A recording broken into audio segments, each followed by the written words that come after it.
Hello and welcome back to the video. अगर आप India के किसी छोटे से गांव में रहते हैं और आप गेमिंग करना चाहते हैं, यूट्यूब वीडियोस बनाना चाहते हैं, स्ट्रीमिंग करना चाहते हैं ट्विच पे, और आपको एक अच्छा सा पीसी चाहिए, आप पीसी बाय करना चाहते हैं, तो आपको एक पीसी बाय नहीं करना चाहिए। बजाय मैं बताता हूँ क्यों नहीं करना चाहिए, या फिर मैं ऐसा क्यों कह रहा हूँ कि आपको एक पीसी नहीं खरीदना चाहिए। तो आज की इस वीडियो में मैं आपको बताऊंगा कि अगर आप किसी छोटे से गाँव में रहते हैं इंडिया में, स्पेशली इंडिया में, और आप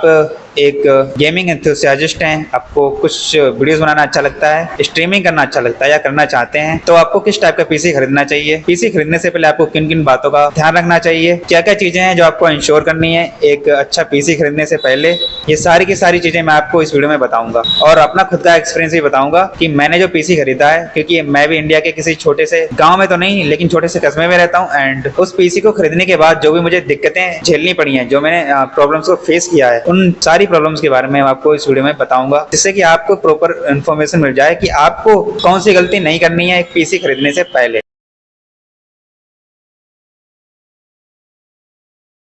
तो गेमिंग करने के लिए, स्ट्रीमिंग करने के लिए, यूट्यूब पे वीडियोस बनाने के लिए एक प्रॉपर पीसी खरीदने से पहले आपको जो बातें ध्यान रखनी है, उनमें से पहला पॉइंट तो ये है कि एक पीसी खरीदने से पहले, एक एक्सपेंसिव पीसी खरीदने से पहले आपको, अगर आप गांव में रहते हैं और आप एक महंगा पीसी खरीदते हैं जिसमें महंगा ग्राफिक कार्ड लगा है, महंगा मदरबोर्ड लगा है, सारी चीजें महंगी लगी हैं, तो आपको ये चीज इंश्योर करनी है कि आपके गाँव में प्रॉपर लाइट आती हो, प्रॉपर वोल्टेज आती हो। लाइट आपके गाँव में 24 आवर्स या फिर दिन में ऑलमोस्ट 12 आवर्स तो लाइट आती ही आती हो, और आपकी जो लाइट की जो वोल्टेज होती है वो कम से कम 220 वोल्टेज से प्लस होनी चाहिए, या फिर 240 या फिर 250 वोल्टेज होनी चाहिए। क्योंकि अगर आपने एक महंगा पीसी खरीद लिया, आपके गांव में प्रॉपर लाइट नहीं आती है, तो आपको बहुत ज्यादा गुस्सा आ सकता है, आपका सर में दर्द होगा, आप बहुत ही ज्यादा आपको इरिटेटिंग फील होगा, क्योंकि आपका पीसी चलेगा नहीं, प्रॉपर लाइट नहीं आएगी। अगर लाइट आएगी भी तो प्रॉपर वोल्टेज नहीं आएगी, जिससे कि आपका पीसी सही से रन नहीं होगा, ऑन नहीं होगा। क्योंकि आपका महंगा पीसी है तो उसमें जो ग्राफिक कार्ड है वो भी महंगा लगा होगा, और वो ग्राफिक कार्ड कम वोल्टेज को उठाएगा नहीं, जिससे कि आपका पीसी रिबूट नहीं हो पाएगा, सही से ऑन नहीं हो पाएगा, या सही से रन नहीं करेगा, या फिर बीच में क्रैश कर जाएगा, बंद हो जाएगा, ऑफ हो जाएगा ऑटोमेटिकली।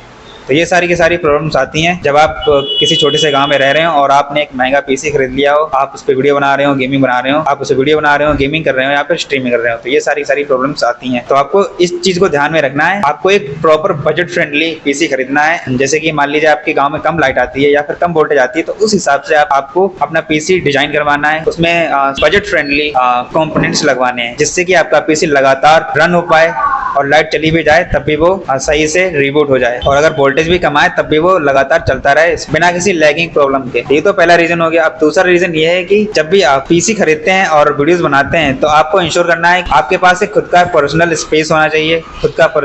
एक पर्सनल रूम होना चाहिए, जहाँ पे आप अच्छे से वीडियो बना पाए, शांति से वीडियो बना पाए, कोई किसी का शोर शराबा ना हो, नॉइज पोल्यूशन ना हो, किसी की आवाजाही ना हो, आप शांति से वीडियो बना पाए, एडिट कर पाए एंड पोस्ट कर पाए यूट्यूब पे। क्योंकि आपकी वीडियो जितनी ज्यादा अच्छी होगी, आपकी वीडियो के वायरल होने के चांसेस उतने ज्यादा होंगे। तो आपको इंश्योर करना है कि जब भी आप वीडियोस बनाएं तो आपके पास खुद का एक पर्सनल स्पेस यानी कि पर्सनल रूम होना चाहिए, जहाँ पे आप अच्छे से वीडियो बना पाएं। तो इन सारी की सारी बातों को आपको ध्यान में रखना है एक महंगा पीसी खरीदने के लिए। एक महंगा पीसी खरीदने से पहले अगर आप इंडिया के किसी छोटे से गाँव में या कस्बे में रहते हैं, तो अब जैसे मैं अपने बारे में बात करूँ तो मैंने भी एक पीसी खरीदा था, क्योंकि मैं इंडिया के छोटे से कस्बे में रहता हूँ, जहाँ पे लाइट बहुत ही कम आती है और वोल्टेज भी काफी कम आती है, प्रॉपर वोल्टेज नहीं आती है। तो मैंने महंगा पीसी खरीद लिया। अब मैंने ये गलती की, उसमें महंगा ग्राफिक कार्ड लगवा लिया। अब वो ग्राफिक कार्ड, उसके लिए जो पावर कंजप्शन है बहुत ही ज्यादा होनी चाहिए, यानी कि जो ग्राफिक कार्ड है मेरा वो बहुत ज्यादा पावर कंजप्शन करता है, और कभी कभी तो वो पावर उठाता ही नहीं है, इसकी वजह से मेरा पीसी ऑन तक नहीं होता है एंड बहुत सारी प्रॉब्लम्स का मुझे सामना करना पड़ता है। और अब वो ग्राफिक कार्ड मुझे चेंज करवाना पड़ेगा, और सस्ता वाला graphic card, affordable graphic card लगवाना पड़ेगा, जिससे कि मैं दोबारा से अपने पीसी को यूज कर सकूं। और अगर आप किसी बड़े शहर में रहते हैं तब तो कोई बात ही नहीं है, क्योंकि बड़े शहर में अच्छी खासी प्रॉपर लाइट आती है, 24 आवर्स लाइट आती है और फुल वोल्टेज आती है, और शहर में रह के आप कितना भी महंगा आप पीसी खरीद लो तो वो चल ही जाएगा, कोई भी दिक्कत नहीं आएगी उसे चलाने में। अगर आपको वीडियो अच्छी लगी तो उसे लाइक करें। मिलते हैं नेक्स्ट वीडियो।